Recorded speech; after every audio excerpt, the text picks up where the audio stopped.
mesdames et messieurs, je suis particulièrement très fière d'accueillir maintenant une femme inspirante. Une femme inspirante pour toutes les filles, toutes les femmes, toutes les filles aussi d'ailleurs, parce que ça commence très jeune, il faut bien le dire, qui n'osent pas encore, on parlait d'oser en leitmotiv, qui n'osent pas encore. Et croyez-moi, les stéréotypes, cette chef d'entreprise, elle les connaît par cœur et elle les a fait voler en éclats. Je vais vous donner des exemples comme ça. Elle est jeune, mais elle dirige 2400 collaborateurs. Déjà, ça calme. C'est une femme à la tête d'une entreprise de travaux publics. 2400 collaborateurs, je vous rappelle. Et elle a succédé à son père en tant que directrice générale de Serfim. Voici la marraine de notre édition, Alexandra Mattiolo. Vous êtes la marraine de notre événement, comme je viens de le dire, je vous en remercie. Comme je disais, vous êtes une femme inspirante pour nous toutes. Et c'est un réel plaisir de vous accueillir ce soir. Et vous n'avez pas hésité d'ailleurs à accepter d'être notre marraine. Est-ce que vous pouvez nous expliquer pourquoi ? Alors déjà, merci de me considérer comme une femme inspirante.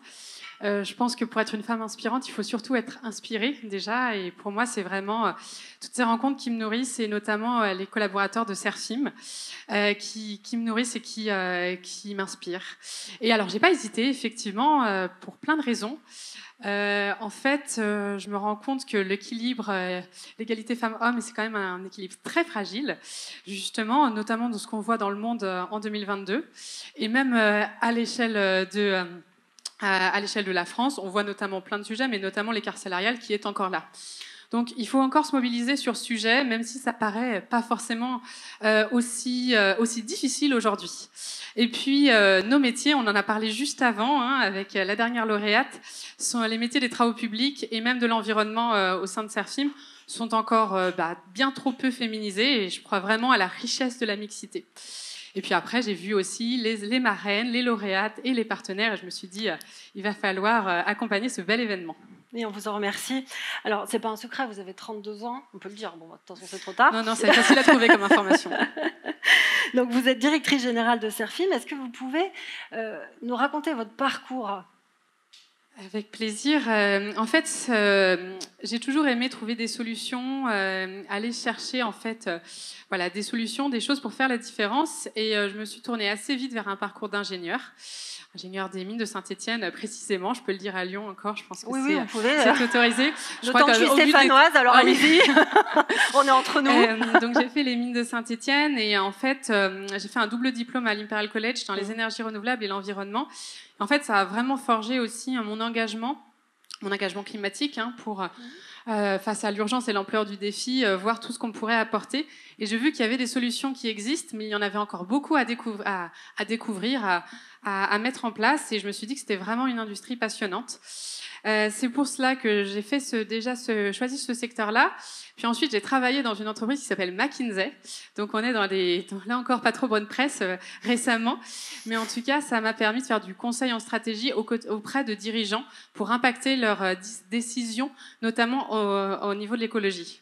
Et puis, en 2018, quand je me suis sentie outillée, j'ai rejoint le groupe familial. Alors, justement, donc vous avez repris les rênes de cette entreprise. Est-ce que c'était quelque chose... Permettez-moi une parenthèse. Alors, ça fait un peu école des femmes, mais je crois que vos parents sont dans la salle. Oui, mes parents, mon mari, ma sœur, des collaborateurs de Serfim, voilà. Alors, on les salue. Moi, la question que je me pose... la question que je me pose réellement, c'est est-ce que c'était écrit au départ ? Parce que justement, vous êtes la fille d'eux, bonjour le stéréotype. Est-ce que c'était écrit au départ que vous alliez reprendre cette entreprise, même si vous aviez donc décidé de faire d'autres études, etc. Ou est-ce que c'est venu comme une évidence après ? Racontez-nous comment ça s'est passé finalement. Alors déjà, bien sûr, au départ, c'était pas une évidence. En tout cas, à ma naissance, évidemment, c'était pas une évidence. J'ai fait des choses avant de rejoindre le groupe Serfim, et j'ai vraiment voulu faire mes propres choix. Évidemment, je connais les travaux publics depuis toute jeune, et en fait, ce que je pense que j'ai principalement découvert familialement, c'est surtout l'attachement à ces femmes et ces hommes de l'entreprise. C'est l'attachement au chantier, l'attachement aussi finalement, on voit alors au matériel aussi, et voilà, à faire semblant, j'allais dire, de conduire une pelle avec un casque trop grand, c'était effectivement mon quotidien. Donc j'avais cette appétence vers ce secteur, et en fait, je me suis rendu compte que cette transition énergétique, écologique avait profondément besoin des métiers des travaux publics, et qu'en allant chez Serfim, dans ces métiers de travaux publics et environnement, je pouvais avoir de l'impact profondément. Et en plus, Serfim, c'est une ETI indépendante, familiale. L'actionnariat familial et salarial, je trouve qu'on a une taille qui nous rend assez agile et qui nous rend encore à taille humaine. D'accord. Alors justement, dans ce monde d'hommes, parce que ça reste un monde d'hommes, hein, on est bien d'accord, le monde d'hommes, c'est les métiers des travaux publics, mais aussi de l'environnement, hein, c'est un ensemble. Comment fait-on sa place quand on est une femme jeune et qu'en plus on est dans une transmission d'entreprise? Hein, pour le coup, on les cumule quand même. Hein. On cumule, on cumule. Alors, pour moi, je dirais pareil hein, que la précédente lauréate, c'était pas vraiment un sujet. Et en fait, pour moi, c'est plus important de regarder vraiment la mixité au sein de l'entreprise, et de s'inspirer aussi de toutes ces femmes et ces hommes aussi, évidemment, de Serfim, mais qui s'engagent au quotidien, qui sont sur le terrain, qui sont à trouver des solutions innovantes, qui prennent aussi des responsabilités de plus en plus. Et c'est vrai que chez nous, on a une diversité de postes assez importante. Hein. Ça va être... On a des conductrices de travaux, on a des agents de déchetterie, on a des préventrices, des comptables, des RH évidemment, des directrices donc de filiales aussi, comme je le disais. Et on a cette diversité de postes. Et pour moi, ces femmes, elles m'inspirent profondément. Et je vois qu'en fait, aussi, ces femmes ont envie de vraiment profondément aligner leurs valeurs avec leurs actions. Et en tout cas, moi, c'est vraiment ce que j'essaye de faire. Et je sens que ça fait la différence, notamment parce que nos métiers ont profondément du sens. On ne le voit pas forcément comme ça, mais les femmes et les hommes de Serfim, c'est poser des réseaux d'électricité et de chauffage dont nous avons tous besoin au quotidien. C'est aussi dépolluer les sols et l'eau pour que la vie reprenne ses droits. C'est aussi poser les canalisations d'eau pour permettre une eau de qualité. C'est aussi rénover les tunnels pour permettre une mobilité durable. C'est aussi construire des routes et des pistes cyclables qui nous relient. C'est aussi recycler les déchets, poser la fibre qui nous permet de rester connectés, ou encore déployer les projets photovoltaïques qui nous permettent une énergie renouvelable et locale. Et c'est ça qui rend beau nos métiers, même si on ne les connaît pas comme ça, je trouve. Merci.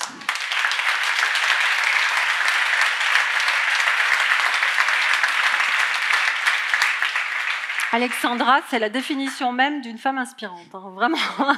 Vous avez réussi d'ailleurs, vous avez réussi, mais il me semble qu'il est encore quand même difficile de bousculer les mentalités.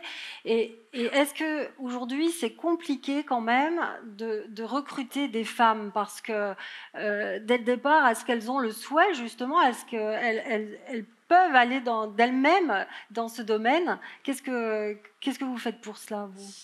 Alors, je pense que tout le monde dans la salle dira qu'il est difficile de recruter, profil masculin ou féminin. Je pense que là, c'est... Et peu importe les métiers, voilà, et peu importe les métiers. Mais au-delà de ça, c'est vrai qu'il y a quand même un sujet. Hein, je vais pas négliger le fait que nos métiers soient peu féminins. Et pour moi, il y a plein de choses qu'on peut mettre en place. Notamment, ça passe beaucoup par la pédagogie qu'on peut faire auprès des écoles, de tous les centres de formation, d'être vraiment en fait au plus près des filles et des garçons pour justement leur présenter nos métiers, et qu'elles se disent il n'y a pas de limite, il n'y a pas de raison que ces métiers soient pas accessibles. Je crois aussi beaucoup en l'alternance. L'alternance, c'est 6% de nos effectifs chez Serfim, et on a près de 600 personnes qui sont issues de l'alternance sur les aujourd'hui 2600 collaborateurs de Serfim. Et je pense que c'est vraiment un moyen de découvrir un métier, de passer ses biais inconscients. Et voilà. Et finalement, c'est aussi mon troisième point, c'est de déconstruire les clichés, déconstruire ces clichés. Et notamment, notre enjeu, c'est de déconstruire le lien avec la force physique qui est aujourd'hui encore présent. Je ne dis pas qu'il n'existe plus du tout, mais il a quand même énormément évolué. Et c'est à nous, je pense, finalement, d'adapter nos métiers pour les rendre assez accessibles à toutes les femmes. Merci beaucoup. Et d'ailleurs...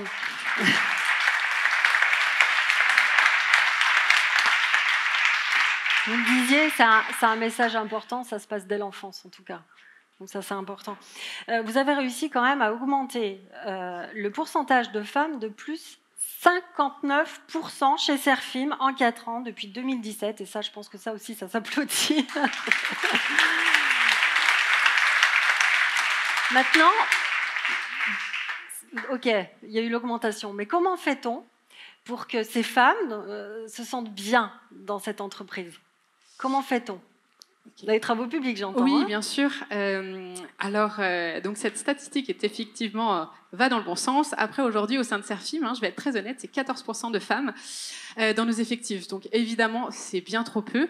On ne peut pas se dire que c'est acceptable et que ça apporte la richesse de la mixité. Alors pour moi, justement, ce point de se sentir bien, c'est hyper important. Notamment, je vais citer une de nos entreprises qui est label AFNOR, Égalité AFNOR. Et justement, ce label montre, au-delà des chiffres, comment se sentent les femmes au sein de l'entreprise. Et je pense que c'est évidemment le plus important pour qu'elles restent, pour qu'elles aient envie de continuer au sein de l'entreprise. Il y a évidemment aussi essayer d'être exemplaire sur l'index égalité, que vous connaissez tous, bien sûr, maintenant dans vos entreprises, qui est un index obligatoire, évidemment.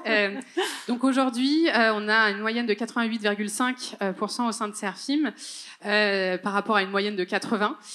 Donc, dans tous les cas, pour moi, ce qui est important, c'est d'aller dans la bonne direction et justement travailler à la fois la pénibilité et l'accessibilité sur les chantiers. Et notamment, ça veut dire adapter nos outils, nos équipements. Ça veut aussi dire, j'allais dire travailler sur cette notion de force physique pour complètement la changer. Et on le verra, ça sert aussi aux hommes en général.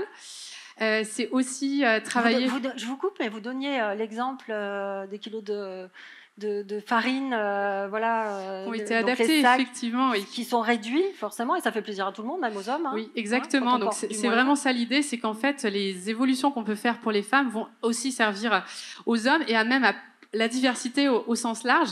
C'est évidemment donc la pénibilité, l'accessibilité, c'est aussi l'équilibre des temps vie pro, vie perso.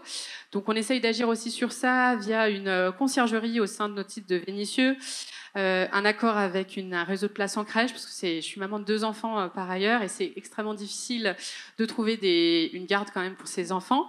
Ça marche aussi pour les papas. Ça marche aussi pour les papas, là encore. Tous mes exemples marchent aussi pour les papas. Et puis, c'est aider à l'accès au sport, soit sur site, soit dans le cadre de nombreux événements. Et tout ce qu'on peut faire à travers de ça, c'est de travailler aussi, pour moi, les biais. On parlait des biais inconscients, de déconstruire ces clichés. Et là encore, toutes ces actions-là, en fait, elles vont pas servir qu'à la mixité, elles vont servir à la diversité au sens large, aux hommes évidemment, à la qualité de vie, aux personnes porteurs de handicap, aux carrières longues.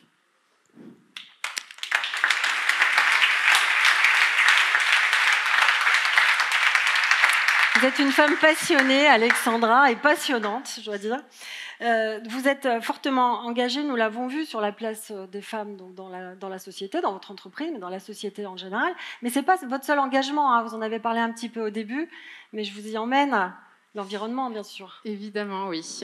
Donc, j'en ai parlé, un engagement très fort pour l'environnement, et c'est vraiment ce qui a nourri aussi ma formation. Mais je crois que là encore, c'est un sujet où il faut continuer d'apprendre. Et c'est pour ça que j'ai rejoint des collectifs engagés sur ces thématiques-là. Donc notamment notre secteur, les travaux publics, a énormément besoin de se transformer aussi. Donc au niveau national, on suit une feuille de route de transition écologique du secteur. Je suis aussi ambassadeur coq vert de BPI France. Ils ont continué les coques de toutes les couleurs que vous voyez de plus en plus. Et puis donc la Convention des entreprises pour le climat, qui est une initiative qui a rassemblé 150 entreprises, un parcours très engageant, j'allais dire presque radical, qui nous permet d'avoir des feuilles de route plus ambitieuses, de vraiment lever les curseurs. C'est aussi des propositions politiques qui sont faites au gouvernement et des experts qui nous ont accompagnés dans tout ça d'un très bon niveau. Il y a des déclinaisons locales, petites pages de pub, qui vont se réaliser au niveau de l'Auvergne-Rhône-Alpes. Donc si votre entreprise est intéressée pour s'associer à ça, ne pas hésiter. Et du coup, au sein de Serfim, ça veut dire quoi? Ça veut dire refondre notre feuille de route RSE pour aller plus loin, sensibiliser nos collaborateurs avec la fresque du climat. C'est aussi compter ce qui compte vraiment. Donc ça veut dire aussi aller jusqu'à internaliser la compétence carbone qui va devenir complètement clé au sein des entreprises. Donc on le fait petit à petit au sein de nos entreprises avec WeCount. Et puis c'est aussi engager nos collaborateurs dans toutes ces initiatives.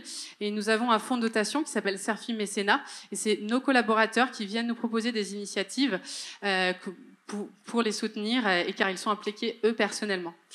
Et pour moi, il faut aller même plus loin. C'est évidemment comment on peut améliorer la façon dont on fait les choses, mais c'est aussi travailler sur notre raison d'être voilà la projection de nos métiers vers l'avenir, à quoi nos métiers servent et comment on peut réduire notre impact, mais aussi réduire l'impact de nos clients, régénérer le vivant.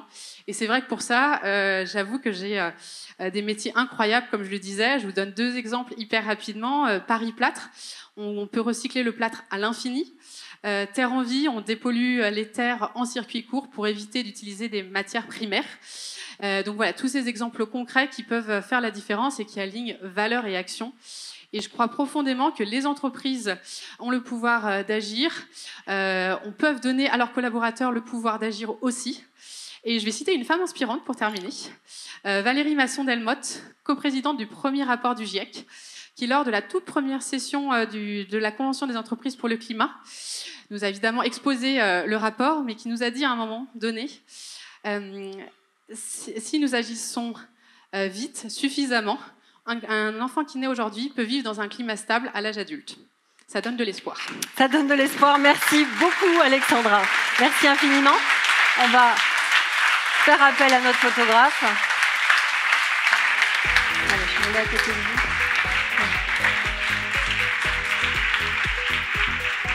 Bravo. Quel talent. Merci beaucoup.